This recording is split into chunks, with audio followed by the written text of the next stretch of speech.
काम होता दिखाई भी दे रहा है। हम आपको दिखा रहे हैं कि जो लाहौर डेवलपमेंट प्रोग्राम के तहत लाहौर में गलियां, सड़कें टफ टाइल्स लग रही हैं। ये इलाका है नैन सुक्का, इसकी 60 के करीब जो गलियां वहाँ पे टफ टाइल लगी हुई है। जो मुल्हिका सड़क है वहाँ पे पीसी डली हुई है, और इससे पहले हमें आपको दिखाया कैसेट, और वहाँ पे भी 34 गलियाँ थी जहाँ पर टफ टाइल लगी हुई है। और इलाका मुकिनों की क्या राय है, आए चलते हैं।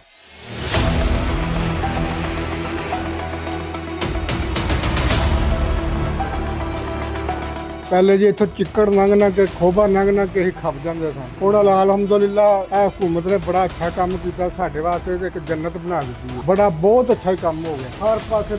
देखो जी काफी बेहतरीन गलियां बन गई ने। आज सीवरेज नवा पै गया, हुण अगों नलका भी चालू हो जाना साडा।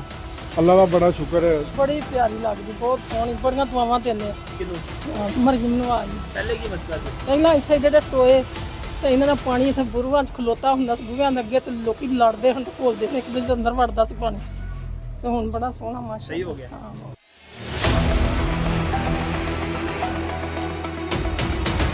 ਇੱਥੇ 3-3 4-4 ਫੁੱਟ ਪਾਣੀ ਸੀਵਰੇਜ ਦਾ ਖੜਾ ਹੁੰਦਾ ਸੀ ਤੇ ਮੁਸਲਸਲ ਖੜਾ ਹੁੰਦਾ ਸੀ, ਕਿਉਂਕਿ ਇਹਦਾ ਪਰਸਾਨੇ ਹਾਲ ਹੀ ਕੋਈ ਨਹੀਂ ਸੀ। ਤੇ ਅੱਜ ਅਲਹਮਦੁਲਿਲਾ ਵਜ਼ੀਰ ਆਲਾ ਪੰਜਾਬ ਮਰੀਮ ਨਵਾਜ਼ ਸ਼ਰੀਫ ਸਾਹਿਬ ਦੀ ਹੁਕੂਮਤ ਦੇ ਵਿਜ਼ਨ ਦੇ ਮੁਤਾਬਕ ਟਫ ਟਾਇਲ ਲੱਗ ਚੁੱਕੀ ਹੈ, ਥੱਲੇ ਇਹਦੇ ਪੀਸੀ ਹੋਈ ਹੈ, ਸੀਵਰੇਜ ਪੈ ਗਿਆ, ਵਾਟਰ ਸਪਲਾਈ ਪੈ ਗਈ ਹੈ, ਸਟਰੀਟ ਲਾਈਟ ਜਿਹੜੀ ਉਹ ਲੱਗ ਰਹੀ ਹੈ, ਸਫਾਈ ਵਾਲੇ ਮੁਸਲਸਲ ਆ ਰਹੇ ਨੇ। ਇਹ ਨਜ਼ਰ ਆ ਰਿਹਾ ਕਿ ਵਜ਼ੀਰ ਆਲਾ ਪੰਜਾਬ ਮਰੀਮ ਨਵਾਜ਼ ਸ਼ਰੀਫ ਸਾਹਿਬ ਦੇ ਵਿਜ਼ਨ ਦੇ ਮੁਤਾਬਕ ਕੰਮ ਬਿਹਤਰੀਨ ਹੋ ਰਿਹਾ ਹੈ।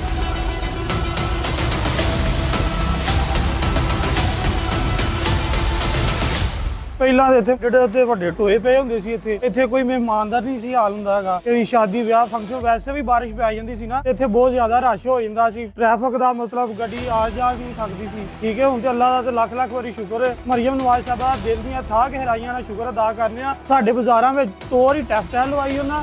ਉਸ ਤੋਂ ਬਾਅਦ ਇੱਧਰ ਆਓ, ਤੁਹਾਨੂੰ ਇੱਧਰ ਵੀ ਦਿਖਾਈਏ। ਇਹ ਮੇਨ ਰੋਡ ਹੈ, ਦੇਖ ਸਕਦੇ ਹੋ ਤੁਸੀਂ। ਇਹ ਜਿਹੜਾ ਮੇਨ ਰੋਡ ਹੈ ਇਹ ਅਲਹਮਦੁਲਿਲਾ ਬਹੁਤ ਹੀ ਪਿਆਰਾ ਬਣ ਗਿਆ। ਇੱਥੋਂ ਸਾਡੇ ਦੀ ਜਿਹੜੀ ਟ੍ਰੈਫਿਕ ਹੈ ਹੁਣ ਤੇ ਆ ਜਾ रही तो चल रही, बहुत ही VIP काम हो गया।